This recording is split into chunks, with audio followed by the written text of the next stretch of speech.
Thank you very much for the opportunity to speak with you today. I'm sorry that I can't be there in person with you. As you just heard, I'm the United Nations Special Rapporteur on Human Rights and the Environment. In my most recent report, which I presented to the Council on March 5th of this year, I examine how environmental harm affects the rights of children and the obligations that states have to protect children from such harm. Taken as a whole, no group is more vulnerable to environmental harm than children. Of the nearly 6 million deaths of children under the age of 5 every year, the World Health Organization has estimated that more than 1/4, more than 1.5 million children every year die as a result of avoidable environmental harm. Air pollution alone causes nearly 600,000 deaths of children under the age of 5 every year. But these numbers, as terrible as they are, don't fully capture the effect of environmental harm on children.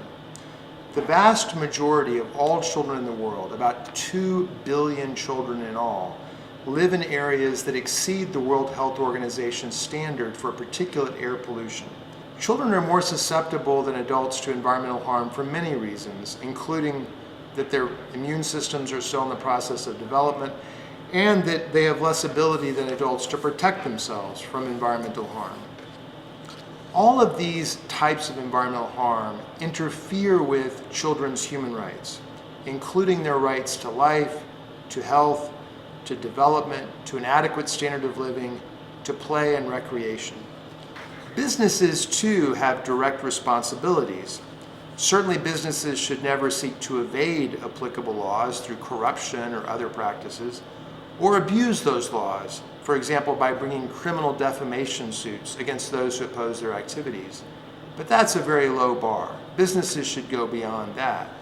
They should also undertake environmental and human rights impact assessments that examine the effects of proposed actions on children. They should develop and make public information about the effects of their actions and products on children's health and well-being.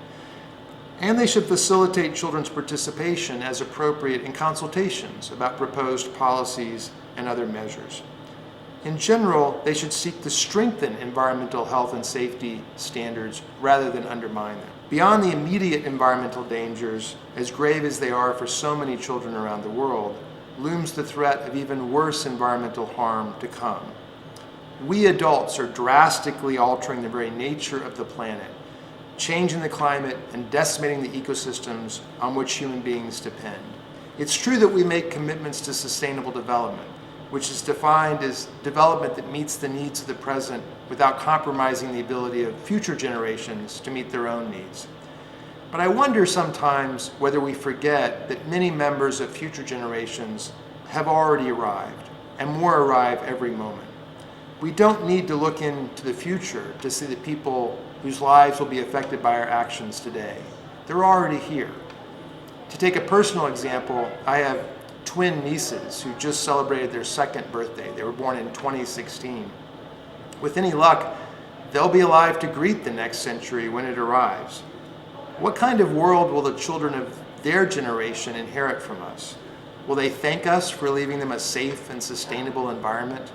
Or will they struggle to live on a blighted planet and wonder why we couldn't find the will to protect them when they were still too young to protect themselves?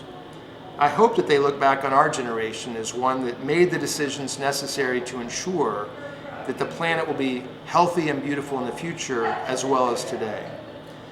Thank you again for the opportunity to speak to you today, and I wish you the best of luck in this conference.